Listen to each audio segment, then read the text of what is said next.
क्या हुआ जब ऋषि भृंगी ने माता पार्वती को अनदेखा किया और क्यों माता पार्वती ने भृंगी ऋषि को दिया था इतना भयंकर श्राप। आखिर क्या रहस्य है ऋषि भृंगी के 3 पैर का, और क्या आप जानते हैं भोलेनाथ के अर्धनारीश्वर रूप का उदय कैसे हुआ? तो चलिए जानते हैं इस वीडियो में। अगर आप भोलेनाथ के सच्चे भक्त हैं तो कमेंट में हर हर महादेव जरूर लिखें।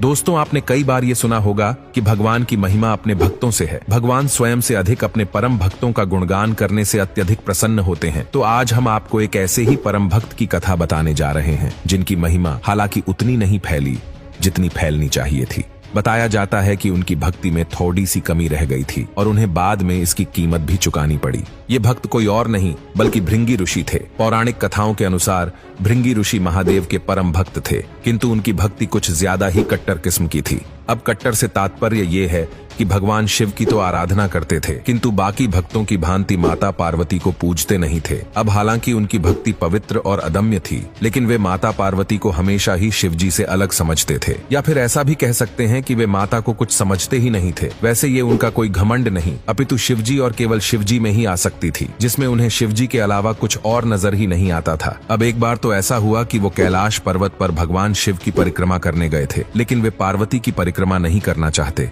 अब ऋषि के इस कृत्य पर माता पार्वती ने ऐतराज प्रकट किया और कहा कि हम 2 जिस्म एक जान हैं, तुम ऐसा कर नहीं सकते। परंतु शिव भक्ति की कट्टरता देखिए, भृंगी ऋषि ने माता पार्वती को अनसुना कर दिया और भगवान शिव की परिक्रमा करने के लिए आगे बढ़ गए। अब ऐसा देखकर माता पार्वती शिव से सटकर बैठ गई। अब इस किस्से में एक और नया मोड़ तब आया जब भृंगी ने सर्प का रूप धारण कर लिया और दोनों के बीच से होते हुए शिव जी की परिक्रमा करनी चाहिए। तब भगवान शिव ने माता पार्वती का साथ दिया और संसार में महादेव के अर्धनारीश्वर रूप का जन्म हुआ। अब भृंगी ऋषि क्या करते हैं? गुस्से में आकर उन्होंने चूहे का रूप धारण किया और शिवजी और पार्वती जी को बीच से कुतरने लगे। अब ऋषि के इस कृत्य पर आदिशक्ति को क्रोध आ गया और उन्होंने भृंगी ऋषि को श्राप दिया, जो शरीर तुम्हें अपनी माँ से मिला है वो तत्काल प्रभाव से नष्ट हो जाए। अब हमारी तंत्र साधना कहती है कि मनुष्य को अपने शरीर में हड्डियां और मांसपेशियां पिता की देन होती है, जबकि खून और मांस माता की देन। अब श्राप के प्रभाव से भृंगी ऋषि के शरीर से खून और मांस उसी वक्त गिर गया। अब भृंगी निढाल होकर जमीन पर गिर पड़े और अब वे खड़े होने की क्षमता भी खो चुके थे।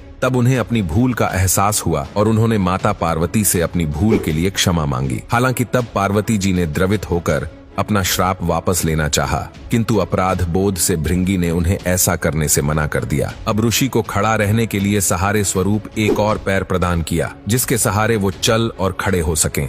अब शास्त्रों के मुताबिक महादेव के परम भक्त भृंगी के कारण ही भोलेनाथ के अर्धनारीश्वर रूप का उदय हुआ। भगवान शिव का जो भक्त उनके अर्धनारीश्वर स्वरूप की भक्ति करता है वह संसार में सम्मानित होता है, दीर्घायु होता है, अनंत काल तक उसे सौभाग्य प्राप्त होता है और समस्त सिद्धियां प्राप्त करता है।